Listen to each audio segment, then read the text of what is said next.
இவங்கெல்லாம் இந்த நாட்டிலேயே இருக்கக்கூடாதுன்னு சொல்லுவேன். இந்த வளைகுடா நாடுகள்னு சொல்லப்படுகின்ற தேசங்கள் இருக்கு இல்லையா, அரபிக் கண்ட்ரிஸ்ன்னு சொல்லுவாங்க இல்லையா, அரப் கண்ட்ரிஸ்க்கு தான் இவங்க சாதகமாக இருப்பதற்கு உண்டான தன்மையே வரும். இவங்கெல்லாம் வந்து என்னன்னா வெளிநாடு சம்பந்தப்பட்ட விஷயங்கள் தான் இவங்க சாதகமாக இருக்கக்கூடிய தன்மையே வரும். இவங்க இங்க இருந்தாங்க அப்படின்னு சொன்னாவே இவங்க தொழிலே பண்ணக்கூடாது, வேலைக்கு போய் தான் சம்பாதிக்கணும், இன்னொருத்தங்க கீழே வேலை செய்யணும். இவங்க பேராசையின் மூலமாக வேற ஏதாவது செஞ்சாங்க அப்படின்னு சொன்னா இவங்களுக்கு பெரிய கடனை ஏற்படுத்தக்கூடிய தன்மை இருக்குமா? இருக்கும். நல்லா போய் சனி ராகு காம்பினேஷன் நல்லா போயிட்டு இருக்குன்னு எவனா சொன்னான் அப்படின்னு சொன்னா அந்த இடத்துலயே நம்ம சொல்லுவோம் ரொம்ப கவனமா இருக்கணும்.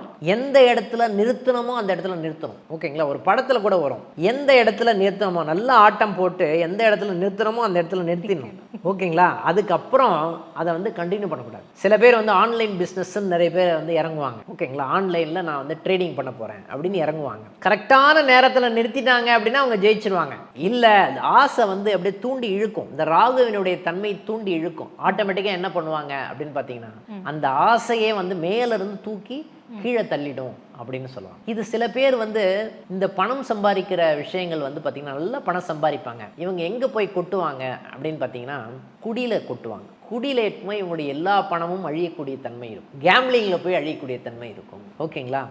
திடீர்னு ஒருத்தர் வருவாங்க, ஒரு பெண் வருவாங்க. அந்த பெண்ணு வந்து பார்த்தீங்கன்னா இவங்களுக்கும் அந்த பெண்ணுக்கும் சம்மந்தமே இருக்காது. வீட்டில் வந்து அழகான ஒரு மனைவி இருப்பாங்க, அவங்க கிட்ட பாசம் காட்டாத ஒரு விஷயத்த வந்து இந்த பெண்ணுகிட்ட மோகத்தினால் வந்து அந்த ஆசை வார்த்தைகள்னால் வந்து இந்த மோகம் ஏற்பட்டு என்ன ஆகிடும் பார்த்தீங்கன்னா எல்லா பணமும் இழந்து கடைசியில் நடுத்தருவில் வந்து நிற்கக்கூடிய தன்மை இருக்குமா? இருக்கும்னு சொன்னாங்க. சனி ராகு காம்பினேஷன் மட்டும்.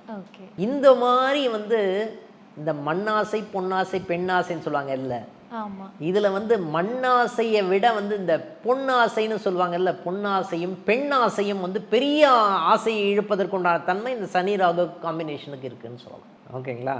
இந்த தன்மையில் இருப்பவர்கள் தான் கொஞ்சம் கவனமாக இருக்க வேண்டிய ஒரு காலகட்டாயம்னு சொல்லலாம்.